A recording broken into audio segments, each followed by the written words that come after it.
जमाई, जल्दी बाहर निकलना बाथरूम साफ करके, बाजार जाना है राशन लाने। अभिनव को पता था कि ये नौकर घर का पुराना नौकर है, जिसकी इज्जत घर में अभिनव से कई गुना ज्यादा है। जी रघु भैया। नौकर अभिनव को 1000 रुपए और एक सामान की लिस्ट देकर बोला, जा भाग के बाजार जा और राशन लेके आ। और सुन, आज अनन्या मैडम का वो ऑफिस वाला दोस्त चिराग आने वाला है। अरे वही जिसके साथ लेट नाइट आती है, पति है ना तो उसका है? अब दोस्त की खातिरदारी तो करनी पड़ेगी। अब देख क्या रहा, जाना। अभिनव को उस नौकर की बात पर गुस्सा आ रहा था कि तभी अभिनव का फोन बजा और स्क्रीन पर नंबर देखकर अभिनव चौंक गया, क्योंकि नंबर दुबई का था। अभिनव ने फोन पिक नहीं किया था और फटाफट पैसे, सामान की लिस्ट और झोला उठाकर साइकिल से बाजार चला गया। सब्जी मंडी में अभिनव को फिर से दुबई से वो कॉल आ रहा था, लेकिन अभिनव ने कॉल को रिसीव नहीं किया और आगे जाने लगा। तभी गज्जू भाई ने उसको रोका। गज्जू भाई उस एरिया का लोकल गुंडा था। उस गुंडे ने अभिनव को भांप लिया कि वो पप्पू जैसा लड़का है, इसलिए वो उसे और छेड़ने लगा। क्या बे सूरदास, मुझसे टकराने की हिम्मत कैसे हुई भी तेरी?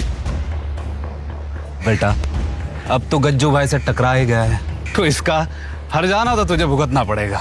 अभिनव उसे इग्नोर करके आगे बढ़ने लगा कि तभी गज्जू भाई ने उसे मारकर गिरा दिया। क्यों कर रहे हो आप लोग ये? साला भाई, ये तो वही घर जमाई है जिसकी एक खूबसूरत बीवी और वो अरबपति है। भाई, इसके घर में मेरा छोटा भाई नौकर है। ये बात। अभिनव इस इंसल्ट को बर्दाश्त करके सर झुकाकर आगे जाने लगा, लेकिन तभी गज्जू भाई ने उसकी कॉलर पकड़ा और बोला, फिर तो हम इसकी अरबपति बीवी को और पार्टी मनाएंगे अनन्या के साथ। ये सुनकर सभी गुंडे ठहाके मारकर हंसने लगे कि तभी अभिनव का फोन फिर बजा। क्या बे, तेरी डार्लिंग का फोन है क्या? जरा मैं भी तो सुनूं इसकी मीठी मीठी आवाज। आप लोगों को मुझे जो बोलना है बोल लो, बट ये फोन मत उठाना। ऐसा बोलते ही गज्जू भाई ने जरा भी देर नहीं की। हेलो अनन्या बेबी, बोलो। पर इसके बाद उस फोन पर गज्जू भाई से सामने वाले ने जो कहा, उसे सुनकर गज्जू भाई थर-थर कांपने लगा और पसीना पसीना होकर अभिनव के सामने लोट लगाकर बोलने लगा, हमें माफ कर दो भाई। अरे मैंने पहचानने में गलती कर दी आपको। तभी वहां धूल उड़ने लगी और सबने सामने देखा कि 3 काले शीशों वाली काले ही रंग की बड़ी बड़ी और महंगी गाड़ियां उन गुंडों के सामने आकर रुक गई।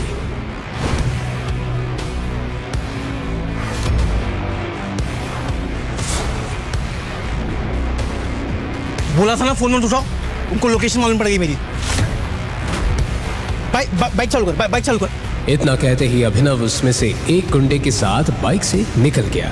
आसपास के लोग खड़े होकर यही सोच रहे थे, क्यों फोन उठाते ही आई ब्लैक कार्स। राशन किधर है? एक छोटा सा काम कहा था तुझसे, वो भी नहीं हुआ। सीरियसली अभिनव, बाजार से तुम सब्जी भी नहीं ला पाए। यू नो व्हाट, जाओ मेरे कमरे में जाके जाले साफ करो। तुम्हारे नाजुक हाथ उसी के लिए बने। यूजलेस। अनन्या अभिनव से जल्द छुटकारा पाना चाहती थी और उसे सबके सामने जलील करके वो खुद चाहती थी कि अभिनव ही उसकी जिंदगी से चला जाए कि तभी अनन्या को उसकी फ्रेंड का कॉल आया। हाँ काजल। हे अनन्या, तुम खंडाला अकरम सर की पार्टी में आ रही हो ना? वहाँ पे हमारे कॉलेज के सारे फ्रेंड्स आ रहे हैं। नहीं यार, मेरा मूड नहीं है, I am not coming. Ananya, mafia king Akram sir का इनविटेशन है, ना कहने का तो सवाल ही नहीं उठता। तुझे आना ही है और हम सब अपने अपने हस्बैंड के साथ आ रहे हैं। और तुझे ना अपने उस घर जमाई को भी साथ लाना है। तुझे उससे छुटकारा पाने का मौका मिल जाएगा। क्यों? क्योंकि वहाँ पे माफिया वर्ल्ड के कई लोग आने वाले हैं। यस, अभिनव को रास्ते से हटाने का ये सही मौका है। चल ठीक है, आ जाती हूँ, लेके आऊंगी उस निकम्मे पति को मेरे साथ। अभिनव ये खड़ा सुन ही रहा था कि तभी फिर से उसका फोन बजा और स्क्रीन पर दुबई का नंबर देखकर अभिनव घर से बाहर चला गया। मेरे निकम्मे पति के गांव से किसी फ्रेंड का कॉल आ रहा था। चल ठीक है, ले आऊंगी उसे अपना ड्राइवर बना के। ओके ठीक है, मिलते हैं, बाय। और अब खंडाला में कुछ ऐसा होने वाला है जो अनन्या के भी होश उड़ा देगा।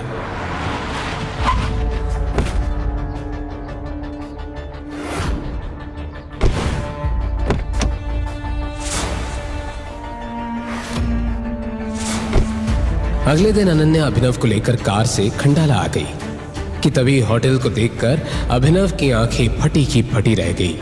तुम्हारे पूरे खानदान में शायद तुम इकलौते इंसान होंगे जिसे इतने बड़े होटल में कदम रखने का मौका मिल रहा है। कि तभी वहां अनन्या के कॉलेज के बिगड़ैल रईसजादे दोस्त उसे मिले और उनमें से राज नाम का घमंडी लड़का जो अनन्या पर पहले से लाइन मारता था, उसने अभिनव को नीचा दिखाने के लिए कहा, अनन्या, ये क्या अपने हस्बैंड की जगह अपने नौकर को ले आई इस ट्रिप पर? यही मेरा हस्बैंड है। व्हाट? अभिनव के सिंपल से कपड़े देखकर अनन्या के फ्रेंड्स और उनके हस्बैंड मुंह बनाने लगे, पर आज जो होने जा रहा था उसका उन्हें अंदाजा भी नहीं था। और तभी होटल का मैनेजर आया और बोला, एक्सक्यूज मी सर, अकरम सर की पार्टी शाम में, तो अभी का लंच और ड्रिंक आप अपने एंड से पे कर सकते हैं। जैसे ही वेटर मेन्यू कार्ड लेकर आया तभी आर्यन नाम के लड़के ने अभिनव को फंसाने के लिए अनाउंस कर दिया, हे गाइस, आज खाने का बिल अभिनव भरेगा। मैंने ऐसा कुछ भी नहीं कहा।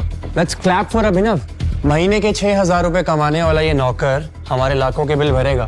Clap clap clap clap clap. Abhinav को समझ ही नहीं आया कि 1 मिनट में ये कैसे क्या हो गया, और वहीं अनन्या भी यही सोच रही थी। ये क्या किया अभिनव ने? ना तो मेरे पास इतने पैसे हैं कि मैं आज का बिल भर सकूं, और ये अभिनव तो खुद ही भीख पक्का है। और हाँ गाइस, अभिनव ने यह भी शर्त रखी थी कि अगर आज वो ये बिल नहीं भर पाता है तो राज अनन्या के साथ। व्हाट? अभिनव, अपनी औकात में रहकर शर्त लगाओ। मैं तुम्हारी कोई प्रॉपर्टी नहीं हूँ जो मुझे तुम दाव पे लगा दोगे। अनन्या मेरी बात सुनो, मैंने ऐसा कुछ Just shut up! Shut up! अभिनव यहाँ अनन्या को समझाने की कोशिश कर रहा था कि उसे फंसाया जा रहा है। अले अले अले अले, शर्त लगा करके पीछे नहीं हटते। क्या हुआ? पैसे खत्म हो गए? वेटर! राज ने अभिनव को बोलने का मौका ही नहीं दिया। होटल के महंगे से महंगे फूड और ड्रिंक्स का ऑर्डर लगाता गया। तभी काजल की नजर एक बॉक्सिंग रिंग पर पड़ी। हे राज, तुम कॉलेज टाइम में बॉक्सिंग चैंपियन थे ना? तो क्यों ना तुम्हारे और अभिनव के बीच एक फाइट हो जाए? जब तक हमारा खाना आता है तब तक हमारा एंटरटेनमेंट भी हो जाएगा। ये सुनते ही सबके कान खड़े हो गए, क्योंकि राज वाकई बॉक्सिंग का वो खिलाड़ी था जिससे दूसरे कॉलेज वाले भी कांपते थे, और राज ने अब तक 25 लोगों की नाक तोड़ी थी। तभी अभिनव का फोन बजा। अभिनव सर का फोन आ रहा है, और पता है कॉल किसका आ रहा होगा? घर के रघु काका का। फोन करके कह रहे होंगे, ए अभिनव, सफाई करके नहीं गया क्या तू?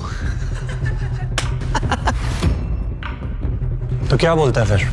हो जाए, आज पता चल ही जाएगा कि अनन्या के लिए कौन बेस्ट है, तू या मैं। अभिनव, अभी भी मौका है, मना कर दो। अभिनय जीजू, क्या तुम्हारे अंदर हिम्मत नहीं राज से कंपटीशन करने की? अभिनव को अब गुस्सा आ गया और उसने बोला, मैं बॉक्सिंग करूंगा। गाइस, तो आज अभिनव मार खाएगा और हम खाना। राज भी तैयार होकर बॉक्सिंग रिंग के अंदर आ गया। वहां दूसरी तरफ आर्यन और उसके दोस्त महंगे ड्रिंक्स और खाना ऑर्डर करने लगे। तभी राज ने अटैकिंग मोड में आकर अभिनव को एक पंच मार दिया और अभिनव के मुंह से खून निकलने लगा।